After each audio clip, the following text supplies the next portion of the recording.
Hi guys, welcome to Walk and Jack. I'm Adrian and today is another walk and rant video. I'm going to be ranting about rants. So I get messages on Instagram from people saying that, well, people complaining about the customer service they receive when they go to the ADs, or the fact that they can't get on a wait list, or the fact that they can't, you're somewhere rich when there's a shop that sells boots. I promise I'm trying not to get distracted by things. But I get messages from people that ranting about the fact that they're receiving bad customer service from the authorised dealers, or the fact they can't get on wait lists, or the fact that they simply can't get the watch. They simply can't walk into an authorised dealer and pick up the watch that they want. Now it's weird because they always blame the authorised dealer, and that just doesn't make sense. It's Rolex. It's all down to Rolex. The bad customer service is because of Rolex. The fact that you can't get on a wait list, it's because of Rolex. So you're getting bad customer service because you're walking into an authorised dealer asking them for a watch which you both know they don't have. Now, there were probably 50 people before you on that day who have asked exactly the same question, and it must just get really tedious. Now, I'm all for someone changing jobs if they hate what they're doing.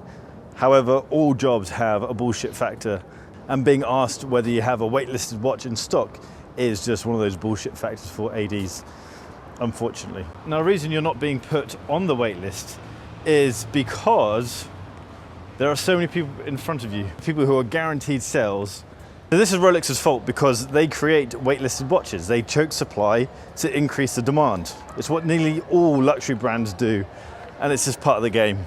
There's nothing you can do about it, and saying that it's a silly business model, it's just not true. I think Rolex have kind of nailed the whole luxury brand market, so I'd kind of follow their lead on this. I'm generalizing massively here. So the reason you're not being put on the wait list is because there are so many other people in front of you who have a higher spend history with that authorized dealer. And that's simply the case.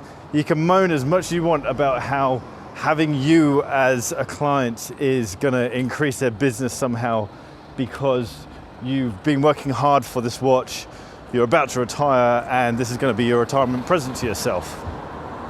It means nothing to an authorised dealer. This is Rolex's fault because they put so much pressure on authorised dealers to make X amount of sales to keep their account open with Rolex that the AD isn't bothered in contacting Joe Blogs, Mr. Random Guy who wants a Batman, to make a sale. They want to call the guy on the list who they know are definitely going to be able to pull the trigger on their watch right now. And this is how it is. So the AD isn't interested in increasing its client base. They're interested in increasing sales and guaranteeing sales.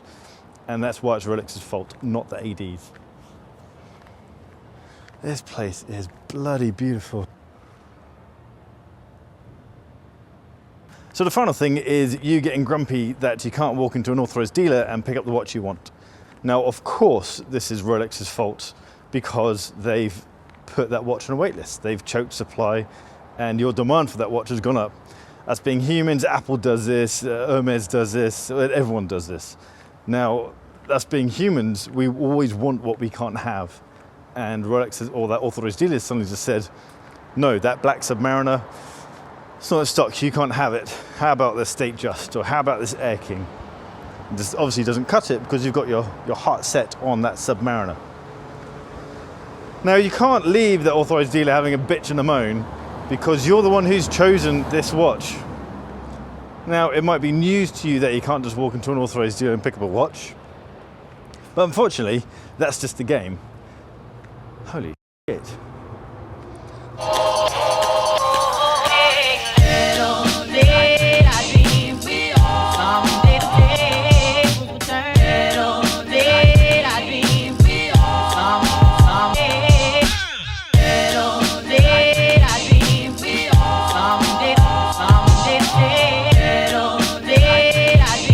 If anyone's wondering what to get me for my birthday, that'll do nicely. So Rolex is playing a game, and you need to play the game back again. They're playing with your psyche, they're playing with the fact that they know you're going to want something you can't have, and so they waitlist that product. And it's also part of the whole thing around exclusivity. They don't want every Tom, Dick and Harry walking around with a Submariner. They want to be a little bit special. It's all part of the luxury world. Which one would you have?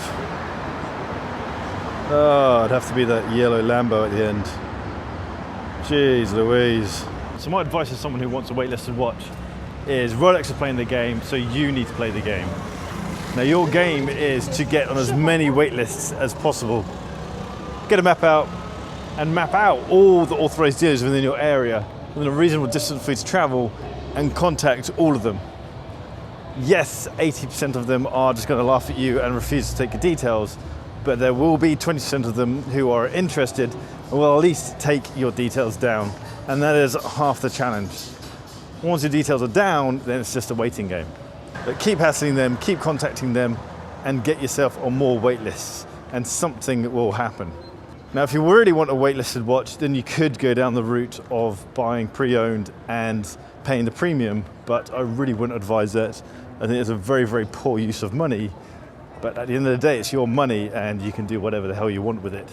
Anyway, I'd love to know your thoughts on this. Are we really suffering a lack of customer service because of Rolex? Do you agree with me on that point? Crikey. So guys, let me know what you think about my point of it being Rolex's fault that we're receiving bad customer experiences from our authorized dealers. Now, when I say that, I don't mean all authorized dealers. I'm massively generalizing here, but it seems to be a bit of a trend within the kind of watch industry, the watch retail industry, that everything has become incredibly transactional and a little bit ancestral as well. The fact that you have to be within the in crowd to get even a looking to get on a wait list. So if you're new to the channel, welcome. I'm Adrian. I usually drink coffee and talk about watches, but it's 10 o'clock at night on a Friday night. I decided to talk to you guys. If you're new to the channel, hit subscribe. If you like this sort of stuff, just rambling about watches and looking at sexy cars like this little Porsche. Hit the thumbs up button if you like this video. Check me on Instagram at @barkandjack, and I'll see you guys next time. Take care.